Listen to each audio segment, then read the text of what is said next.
Hi, beautiful evening, so I thought I'd shoot this video outside tonight. What I want to talk about is sweet wines versus dry wines. Which one's better? Which one should you drink? Which one should I drink? Simple answer, of course, is drink what you like.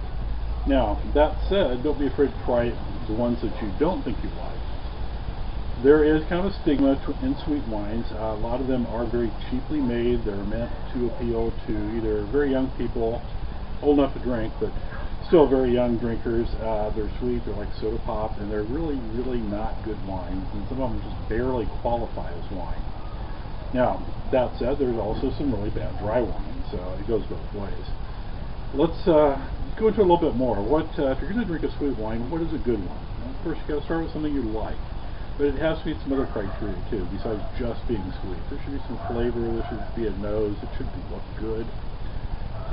Kind of delve into them and look a little deeper than just, ooh, this tastes nice and sweet. Now, personally, the problem I have with very sweet wines is you can't taste anything besides the sweetness. Sometimes you might have an overpowering flavor of one thing, just like if you're eating honey, you have that honey flavor in there along with the sweetness, but it doesn't really give a good representation of a wine. Now, there are some exceptions to that, some very good exceptions. Started in France, there's an area of Bordeaux referred to as Sauternes. They produce one of the most marvelous sweet wines. They're just exceptional. They're just like eating cotton candy, only better. So there's an example. Germany has one. It's referred to, and I love some of the German names, although I don't speak much German. This one is referred to as the Trockenbeeren Auslese. Or if you want to go buy some, check it out, just look for TBA. Ask the storekeeper for TBA, German TBA. It's a very sweet wine. It's kind of pricey. You get what we call a half a bottle, 375 milliliters, for about the same price as you pay for a decent full bottle of 750 milliliters. So not a cheap wine, but very, very good, very worthwhile occasion. These are referred to basically as dessert wines. So they're you can have them with certain desserts. You have to kind of watch that, because you don't want one to be too sweet, the dessert to be sweeter than the wine, or the wine to be sweeter than the dessert. You have to hit that balance in there someplace. The other way you can have it is just as a substitute for dessert. Instead of it's like having a cherry soda instead of having a cherry pie. So that's what I want to say about the sweet wines. Look for good ones, look for quality ones, and there are quality ones out there. Don't just settle for something because it's sweet. Now, the other side of that, if you're one of these people that, oh, I never drink sweet wines, I drink only dry wines, well, you know, get over yourself occasionally. Try some of the better sweet wines. They're out there. And yeah, it's not something I want to drink all the time. Just like I don't care for soda. I'd rather have iced tea with no sugar in it. I don't like overly sweet things as a whole. Not to say I don't have a sweet tooth, but wines in particular, I prefer to keep them dry.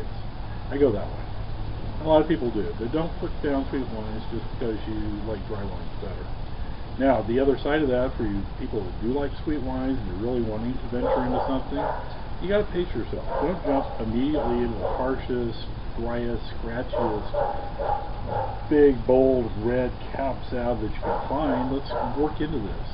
And a good way to do that is to find some wines that are very fruit forward.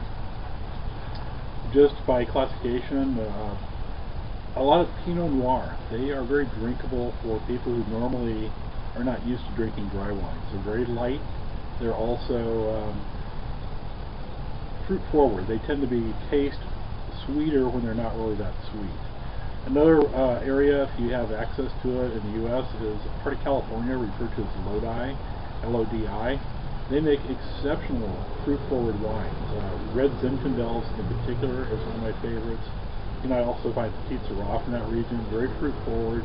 It's like you take a sip of that, it's kind of like just biting into a big bowl of fruit. Actually, the one I've got tonight, this is a Malbec. It's from Argentina. A lot of the Malbecs tend to have that same characteristic. A lot more fruit up front, not sweet, but they make you think it's sweet. It kind of tricks your mouth into thinking it's a sweet wine. Let me show you. So good I almost spilled it on myself. Anyway, that was my excuse for having a drink. So, check around. There's some good ones out there. Like I said, Malbec, most of the time that you're going to find that from Argentina, Pinot Noir. Some Merlots are, the lighter Merlots can be very fruit forward at times. They're a little trickier to find. I would say if at all possible, do a tasting of it before you buy it. Let me think, what else we got? Sometimes Sirahs or Shiraz if you're in the southern hemisphere, or buying from the southern hemisphere. So yeah, check out some of them. Look for something that's very fruit forward, big bold fruit flavor, not big bold wine, not a heavy wine. Some can be, but that's not what you're looking for. You're looking for a lot of fruit up front. So try those out and work your way into those. If you can find some of those you like, you're leaps and bounds ahead of the people who, oh, I only want sweet stuff. Besides which, a lot of calories in sweet wine because that sweetness comes from somewhere, and that somewhere is sugar. So, tell you what, if you learned something, give me a thumbs up. And if you like this video, give it a thumbs up even if you didn't learn anything. Tell your friends about this. There's a little share link in there someplace. Share. And if you haven't done it already, do subscribe. That way you can stay on top of all the latest from your about wines and your one true wine source here. Yeah, me. Anyway, thanks for watching and cheers.